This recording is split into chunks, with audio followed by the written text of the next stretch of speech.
প্রধানমন্ত্রী শেখ হাসিনা বলেছেন, মুক্তিযোদ্ধাদের সন্তান নাতিপুতিরা চাকরি পাবে নাকি রাজাকারদের সন্তান নাতিপুতিরা চাকরি পাবে।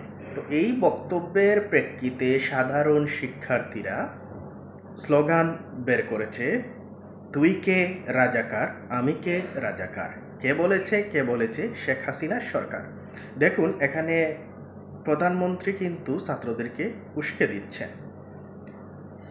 এটা একমাত্র কারণ হচ্ছে এই আবেদ আলী চাচার কাণ্ডকে ঢেকে রাখার জন্য, এই প্রশ্ন ফাঁসের সাথে জড়িত যারা রয়েছেন তাদেরকে ঢেকে রাখার জন্য একটা নতুন ইস্যু তৈরি করা হয়েছে।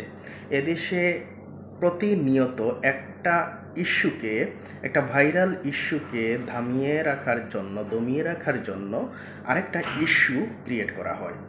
তো এই কোটা নিয়ে যে আন্দোলন হচ্ছে, এই সাধারণ ছাত্রদের সাথে আমরা যারা শিক্ষক রয়েছি, সাধারণ মানুষ রয়েছি, সর্বপেশার মানুষ রয়েছি, সবাই কিন্তু তাদের সাথে আমরা মাঠে নামা উচিত। আমরা তাদেরকে বিভিন্নভাবে সমর্থন করা উচিত, কারণ তাদের আন্দোলনটা হচ্ছে যৌক্তিক আন্দোলন।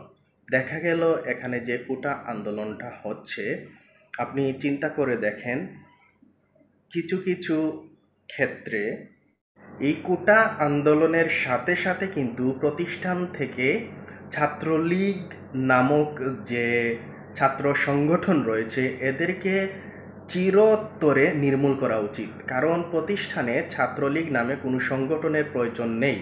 ছাত্রলীগ সংগঠন এরকম হওয়া উচিত ছিল যে ছাত্রদের সাথে সবসময় একত্ববাদ পোষণ করবে, ছাত্রদের বিভিন্ন সমস্যা নিয়ে সমাধান করবে, আন্দোলন করবে ছাত্রদের সাথে। কিন্তু সেটা না করে এরাই হচ্ছে দেশে উচ্ছৃঙ্খলতা সৃষ্টি করছে, মেধাবীদের ধ্বংস করার জন্য তারা মাঠে নেমেছে।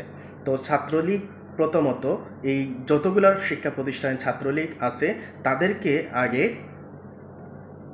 সেখান থেকে উৎখাত করতে হবে।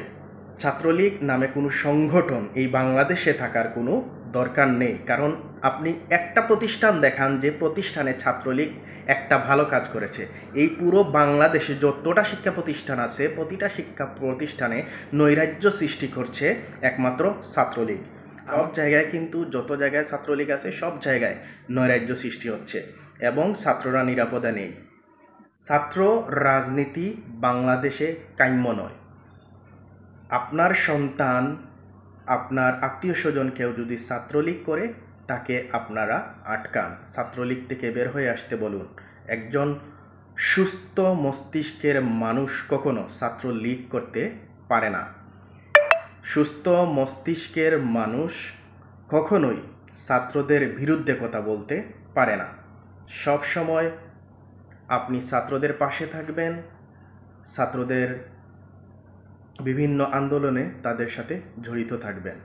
এখনও যদি সুষ্ঠু সমাধানের মাধ্যমে সরকার ছাত্রদের অধিকারগুলো প্রতিষ্ঠা না করে, তাহলে দেখবেন মির্জাপুর যেরকম একটা গালিতে পরিণত হয়েছে, তেমনি সামনের দিনে দেখবেন আওয়ামী লীগও একটা গালিতে পরিণত হয়েছে।